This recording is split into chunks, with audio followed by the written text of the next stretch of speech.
تو اس روڈ میں کچھ کنکریاں ڈال سکتے ہیں. دا روڈ ٹو مہدی, امام مہدی کی جو روڈ بنے گی, جو بننا شروع ہو گئی ہے اور جو بن رہی ہے, اس میں آپ بہت کچھ ان پٹ انشاءاللہ تعالیٰ دے سکتے ہیں.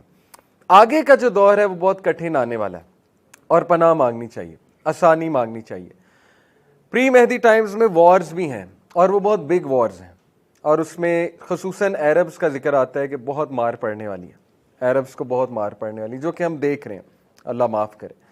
تو اس لیے اس سے پہلے کہ ایسے سائنز آ جائیں کہ امام مہدی آ جائیں اور دجال کا خروج ہو جائے, جب نبی صلی اللہ علیہ وسلم نے کہا کہ دجال جب آ جائے گا پھر تمہارا ایمان تمہیں کوئی بھی فائدہ نہیں دینے والا, یعنی دجال سے پہلے پہلے گڈ ڈیڈز کر لو, دجال سے پہلے پہلے ایمان کو بلڈ کر لو, اس کے بعد پھر کوئی فائدہ نہیں ہوگا. اس کے بعد کوئی کہے کہ اب میں ایمان لاتا ہوں تو پھر وہ کوئی خاص اس کو فائدہ نہیں ہوگا. حدیث سنا دیتا ہوں میں آپ کو, حدیث میں یہ مینشن ہے کہ 3 چیزوں سے پہلے اپنی فیتھ پہ کام کر لو, ان میں سے ایک دجال ہے, کہ دجال کے ظہور سے پہلے. تو دیکھیں الحمدللہ ہم اس سیٹنگ میں ہیں کہ اگر ہم کام کریں تو اللہ تعالیٰ ہم سے کام بھی بہت لے سکتا ہے انشاءاللہ تعالیٰ, اور امت کا ریوائول وہ ہمارے دور میں شروع ہوگا اور شروع ہو گیا ہے. غزہ کا جو ایونٹ ہے وہ بہت ہی دردناک ہے, لیکن اس میں سے بہت خیر بھی نکلی ہے. ظاہر ہے جو بھی ایونٹ ایسا ہوتا ہے شر بھی ہوتا ہے اس میں, خیر بھی ہوتی ہے. تو خیر کا پہلو آپ کے سامنے ہے. یوتھ میں اب ایک اویئرنیس دیکھ رہا ہوں, یوتھ میں ایک شوق دیکھ رہا ہوں دین اسلام کو سمجھنے کا, یوتھ میں امہ کا کنسیپٹ ریوائیو ہوتے دیکھ رہا ہوں, یوتھ میں system, Islam as a system, یہ بات چھڑ گئی ہے. یوتھ میں وہ شوق پیدا ہو گیا کہ ہم پریکٹسنگ مسلمان بنیں, اسلام کے ریوائیول میں کچھ رول پلے کریں. تو یہ بہت خوش آئند بات ہے. تو ہم انشاءاللہ اللہ کے فضل سے اس سیٹنگ میں ہیں, اور اللہ تعالیٰ ہم سے کام لے کہ اللہ تعالیٰ امت کے ریوائیول میں انشاءاللہ تعالیٰ ہمیں انکلوڈ بھی کریں اور اس حوالے سے ہم رول بھی پلے کریں. یہ تو پہلی بات ہے.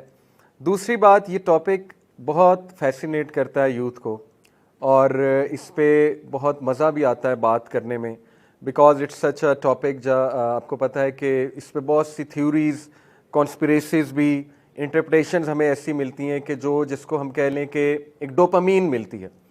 اس لیے یوتھ اس میں بڑا انٹرسٹ لیتے ہیں. تو تھوڑا سا میں واضح کر دوں اس بات کو کہ دیکھیں ہم اس ٹاپک کو اس لیے نہ ڈسکس کریں کہ چسکا لینے کے لیے یا کوئی انٹرسٹنگ چیز بنا کر میں اس کو پیش کروں آپ کے سامنے, بلکہ ہم اسی اپروچ سے چلیں جس سے ہمارے اسلاف چلا کرتے تھے کہ why to talk about these topics in the first place. Minor science, major science, دجال, اس کے بارے میں بات کیوں ہونی چاہیے, ہمارے اسلاف کی کیا اپروچ تھی, ہمارے جو پائس پریڈیسیسرز گزرے ہیں تو وہ یہ اپروچ تھی. القرطبی کہتے ہیں The wisdom in the science preceding the hour is to inform people about them, to awaken them from their negligence, and to encourage them to take precaution with repentance and renewed devotion, such that they will not be caught off guard and be unable to make up for their shortcomings. القرطبی کہتے ہیں, امام القرطبی, کہ ان topics کا مقصد صرف یہ ہے کہ جو لوگ ہیں ان کو جگایا جائے اور ان کو ویک اپ کال دی جائے, اور ان کو اس بات کی جو ہے وہ انکریجمنٹ کی جائے کہ اپنے آپ کو درست کرو, اپنے اعمال کو درست کرو. تو ان ٹاپکس کا مقصد صرف یہ نہیں ہے کہ ایک انٹرسٹنگ انفارمیشن سنی اور سن کر گھر چلے گئے اور اس کے بعد ریسرچ کرتے رہے الومیناٹی پہ, فری میسن پہ, دجال پہ اور سیٹینک سمبلز پہ, اور عمل میں کوئی چینج نہیں آ رہی. تو this is not the purpose, right. اس کے علاوہ یہ بہت زبردست, ابن حجر ہمارے one of the great pious predecessor کہتے ہیں, The wisdom in the science preceding the hour is that it will alert the heedless and encourage them to repent and prepare. Prophet صلی اللہ علیہ وسلم نے قیامت کے سائنس کیوں بتائے, اتنا کیوں ڈرایا؟ اس لیے کہ اس کے قریب کے جو لوگ ہوں گے وہ ایک دم جاگ جائیں اور وہ اپنے ایکشنز کو ریوزٹ کریں. جیسے ایک صحابی نبی صلی اللہ علیہ وسلم کے پاس آیا, ہی سیڈ یا رسول اللہ قیامت کب آئے گی؟ اللہ کے نبی صلی اللہ علیہ وسلم نے بہت خوبصورت جواب دیا, کہا what have you prepared for it. کتنا خوبصورت جواب ہے کہ تم نے اس کے لیے کیا کیا ہے. وہ تو چلو جب آئے گی سو آئے گی, لیکن اگر تمہیں موت آ گئی تمہاری قیامت تو شروع ہے, رائٹ. ڈیتھ آ گئی تو قیامت تو شروع ہو گئی اس بندے کی, قبر شروع ہو گئی, برزخ شروع ہو گیا, اور پھر قیامت بھی شروع ہو گئی ایک قسم کی.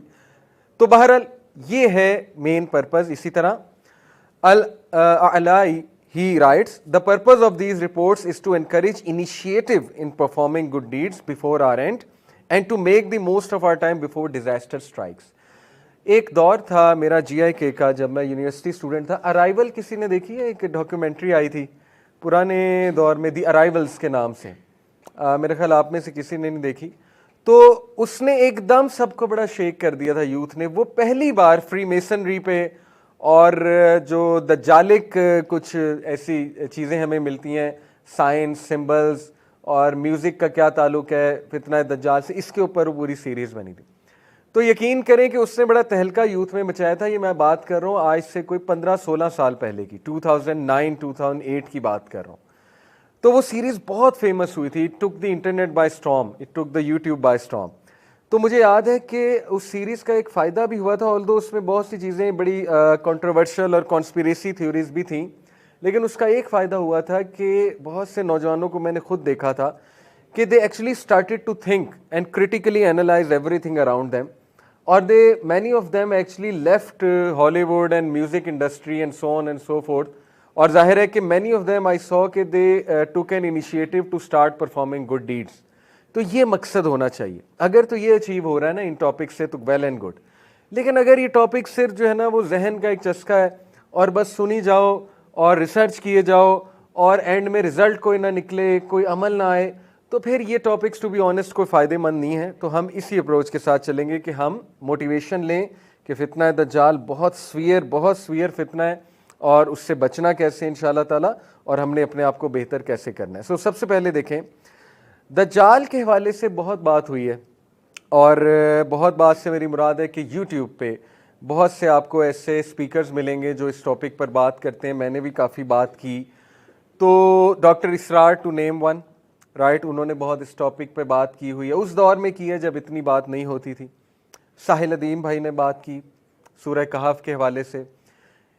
حمزہ یوسف بہت بات کرتے ہیں. اف یو نو اباؤٹ حمزہ یوسف، استاد حمزہ یوسف امریکہ میں ہوتے ہیں، بہت بات کرتے ہیں اس پہ، اینڈ ٹائمز پہ، فتنہ دجال پہ. شیخ عمران حسین، اف یو نو اباؤٹ ہم، بہت فیمس نام ہے شیخ عمران حسین، وہ بہت بات کرتے ہیں. تو میں نے سب کو سنا، اور الحمدللہ ہمارے جو علماء ہیں جیسے ڈاکٹر حماد لکھوی حفظہ اللہ، ان کے ساتھ میں نے پوڈ کاسٹ بھی کیا فتنہ دجال پہ. تو ہمارے جو اسلاف سے ریلیٹڈ علماء ہیں الحمدللہ ان کے پاس بھی بیٹھا اور ان سے بھی سمجھنے کی کوشش کی. تو جو باتیں مجھے سمجھ آئیں، جو نچوڑ ہے انشاءاللہ وہ آپ کے سامنے رکھتا ہوں سب کو سن کے. تو دجال کی جہاں تک بات ہے، دیکھیں اس کے حوالے سے کچھ ویوز ہیں، وہ ویوز میں پہلے آپ کے سامنے رکھتا ہوں. اور وہ ویوز کو یہ مت سمجھیے گا کہ یہ ویوز نیسیسریلی اوتھینٹک ہیں اور ایسا ہی ہے جیسا یہ ویو کہہ رہا ہے. یہ ویوز صرف اس لیے رکھے جا رہے ہیں کہ آپ کو ایک اوور ویو مل جائے کہ کون دجال کے بارے میں کیا کہتا ہے. اب دیکھیں مختلف آراء ہیں. ایک رائے تو یہ ہے کہ دجال ایک انسان نہیں، وہ ایک سسٹم ہے. کچھ لوگ دجال کو آئی پیڈ بھی کہہ رہے ہیں اور آئی فون سے بھی تشبیہ دے رہے ہیں، ٹھیک ہے، کیونکہ ون آئی وہ کہتے ہیں وہ یہ اسکرین ہے، دیٹ از دی ون آئی. اور وہ کہتے ہیں کہ لوگ اتنے ہائیلی ایڈکٹ ہو چکے ہیں، اتنے ہائیلی ڈیپینڈنٹ ہو چکے ہیں اسمارٹ فون پہ، تو یہی اصل میں فتنہ دجال ہے. تو دیکھیں یہ اوتھینٹک اوپینین نہیں ہے، اس کو میں نہیں لیتا. اس کی وجہ یہ ہے کہ دجال کلیئرلی ایک ہیومن بینگ ہوگا، اور ہیومن بینگ ہوگا، اور اس کی آگے حدیث ہمارے پاس بہت کلیئر ہے. ایک اوپینین یہ ہے کہ دجال، یہ شیخ عمران اس پہ بات کرتے ہیں کہ دجال بیسیکلی آ چکا ہے اور وہ اس وقت بس ایک آپ کہہ لیجئے چھپا ہوا ہے کہیں پہ، اور وہ پورے دنیا کو کنٹرول کر رہا ہے اپنی ایجنسیز کے تھرو. جیسے ان کا ایک ویو ہے کہ 40 دن دجال نے دنیا میں رہنا ہے، one day like a year, one day like a month, one day like a week, and rest of the days like your days. تو وہ کہتے ہیں کہ one day like a year British Empire ہے، one day like a month جو ہے وہ American umpire ہے جو کر چکا ہے حکومت، اور one day like a week اسرائیل کی حکومت ہے. اور وہ پوری کیلکولیشن ہے ان کے پاس کہ وہ کیوں اس طرح کہتے ہیں. اور پھر وہ کہتے ہیں اسرائیل جب گریٹر اسرائیل بنا لے گا تو وہ 37 دن کے لیے آ جائے گا. اب یہ بھی ایک اوپینین ہے ان کا، لیکن نیسیسریلی اس کو بائے کرنا اور اس پر بلیو کر لینا کہ اوتھینٹک اوپینین ہے، تو میں تو اس کی ایڈوائز نہیں کروں گا. یہ بس ان کا ایک اوپینین ہے، کچھ بھی حتمی نہیں کہا جا سکتا، بس ان کی ایک کوشش ہے اس فتنے کو سمجھانے کے حوالے سے. اسی طرح ایک رائے یہ ہے کہ دجال جو ہے وہ تھرو آؤٹ ایجز آتا رہا ہے، مختلف شکل و صورت میں آتا رہا ہے. اور یہ جو گروپ آف سکولرز ہے وہ اس طرح سپورٹ کرتے ہیں کہ نبی صلی اللہ علیہ وسلم نے فرمایا کہ 30 دجال آئیں گے، اس سے پہلے کہ بڑا دجال آئے گا. آئی تھنک 30 کا ذکر ہے، منی دجالز آئیں گے اور پھر وہ بڑا دجال آ جائے گا. تو اس کو وہ سپورٹ اس حدیث سے کرتے ہیں جو ابن سیاد کا واقعہ ہے. ابن سیاد کا اگر آپ نے نام سنا ہے، یہ ایک شخص تھا نبی صلی اللہ علیہ وسلم کے دور میں، تو صحابہ کو اس پہ بڑا یقین تھا کہ وہ دجال ہے. حضرت عمر صلی اللہ عنہ کو بھی بڑا پختہ یقین تھا کہ یہ دجال ہے. تو حضرت عمر صلی اللہ عنہ نے یہاں تک نبی صلی اللہ علیہ وسلم کو کہا کہ مجھے اجازت دیں میں اس کی گردن اڑا دوں. تو اللہ کے نبی صلی اللہ علیہ وسلم نے کہا کہ اگر یہ دجال ہے تو تم اس کو مار نہیں سکتے, اگر یہ دجال نہیں ہے تو پھر ایسے ہی کسی معصوم کا تم قتل کر دو گے, تو منع فرما دیا. تو بہرحال یہاں سے پھر ایک اور صحابی ہیں, ان کا واقعہ ملتا ہے کہ وہ ان کے ساتھ موجود تھے. ابن سیاد جو ہے اس کی شادی بھی ہوئی, اس کے بچے بھی تھے, مسلمان بھی غالباً ہو گیا. تو ایک صحابی اس کے ساتھ موجود تھے خیمے میں, واقعہ ہے پورا. تو صحابی بڑا ڈر رہے تھے اس سے. تو اس نے پھر کہا کہ مجھے پتہ ہے تم مجھ سے ڈر رہے ہو, گھبرا رہے ہو, شاید تم سمجھتے ہو میں دجال ہوں, جو میرے بارے میں مشہور ہے بات. تو اس نے کہا کہ نہیں ایسا نہیں ہے, کیونکہ دیکھو نبی صلی اللہ علیہ وسلم نے کہا کہ دجال جو ہے وہ بانجھ ہوگا, اس کی کوئی اولاد نہیں ہوگی, تو میں بانجھ تو نہیں ہوں, ٹھیک ہے. اسی طرح دجال جو ہے وہ یہودی ہوگا, یہ ہے حدیث ہے اس کے بارے میں, تو میں تو یہودی نہیں ہوں. تو وہ صحابی کی ایک دم تسلی ہو گئی. ابھی ان کی تسلی ہوئی ہی تھی تو اس نے کہا کہ لیکن یہ مجھے پتا ہے وہ کہاں ہے. تو وہ صحابی ایک دم دوبارہ سے ڈر گئے. یہ پورا واقعہ ہے. تو وہ بہت ہی عجیب ایک پرسنالٹی تھی ابن سیاد, اور اس کا پتہ نہیں لگا, وہ اچانک غائب ہو گیا کہ وہ کہاں گیا. اور ابن سیاد جو ہے اس کے بارے میں آتا ہے کہ شاید وہ کوئی میجیشین تھا, کوئی سود سیر تھا, کیونکہ وہ کچھ منہ میں بڑبڑاتا بھی تھا, پڑھتا بھی تھا, اور پیچھے سے بھی دیکھ لیا کرتا تھا, یعنی ایسی باتیں مشہور تھیں اس کے بارے میں. تو بہرحال کچھ لوگ یہاں سے دلیل پکڑتے ہیں, وہ گروپ جو میں آپ کو کہہ رہا ہوں جو کہتے ہیں کہ دجال ہر دور میں آتا رہتا ہے بھیس بدل کے, وہ کہتے ہیں کہ یہ دجال تھا, بھیس بدل کے آیا ہوا تھا. اور وہ کہتے ہیں کہ وہ اسپرچل فارم تو نہیں کہیں گے اس کو, کہہ رہیں گے in the spirit he is in the world of apparitions, جو اصل میں وہ کہتے ہیں تمیم الداری کا واقعہ ہے, جو آپ نے پوری حدیث سنی کہ وہ جزیرے میں گئے, he got last, his ship got last, وہ پورا واقعہ ہے. اگر آپ نے نہیں سنا میں تھوڑا سا سنا دیتا ہوں. ایک کرسچن تھے تمیم الداری ان کا نام تھا, بعد میں پھر مسلمان ہو گئے. تو وہ نبی وسلم کے حضور آ کے اپنا واقعہ سناتے ہیں. تو واقعہ ان کا یہ تھا کہ وہ کہتے ہیں کہ میں اور میرے کچھ دوست اور میرے ساتھی جو ہے وہ سی کی طرف گئے, اور غالباً ریڈ سی کی طرف گئے ہوں گے, کیونکہ ظاہر ہے سعودیہ کے نیچے ریڈ سی سب سے قریب ہے. تو وہاں 1 مہینہ طوفان چلتا رہا, اور اس کے بعد جو ہے ہماری کشتی یا ہمارا شپ جو ہے وہ بس ایک جگہ کنارے پہ جا کے لگا. تو ہم کیا دیکھتے ہیں, ایک جزیرہ ہے, اور وہاں پہ ایک جانور آتا ہے بہت ہی عجیب و غریب, جس کو کچھ لوگ بگ فٹ کہہ دیتے ہیں, کہتے ہیں بگ فٹ ریئل ہے, یہ کریکٹر آپ کو پتا ہے, بگ فٹ دکھایا جاتا ہے بچوں کے کارٹونز وغیرہ میں. بہرحال تو وہ کہتے ہیں کہ اس کے بال ہی بال تھے, اوپر سے لے کے نیچے تک بال ہی بال تھے. اس نے کہا میں جساسہ ہوں اور میرا آقا تمہیں بلا رہا ہے, وہ مندر میں ہے, ٹیمپل میں ہے, قید ہے. تو وہ وہاں گئے تو دیکھا کہ ایک بہت ہی مسکولر قسم کا بندہ, اور اس کی آئی مسخ ہوئی تھی, ایک جو ہے وہ گریپ کی طرح باہر نکل رہی تھی. تو وہ زنجیروں میں جکڑا ہوا تھا. تو اس نے کچھ سوالات پوچھے, 3 سوالات پوچھے پریسائزلی کہ یہ ہو گیا, یہ ہو گیا. تو تمیم الداری نے اسے جواب دیے. تو اس نے کہا کہ جب یہ تینوں چیزیں ہو جائیں گی تو میرا خروج ہو جائے گا. یہاں تک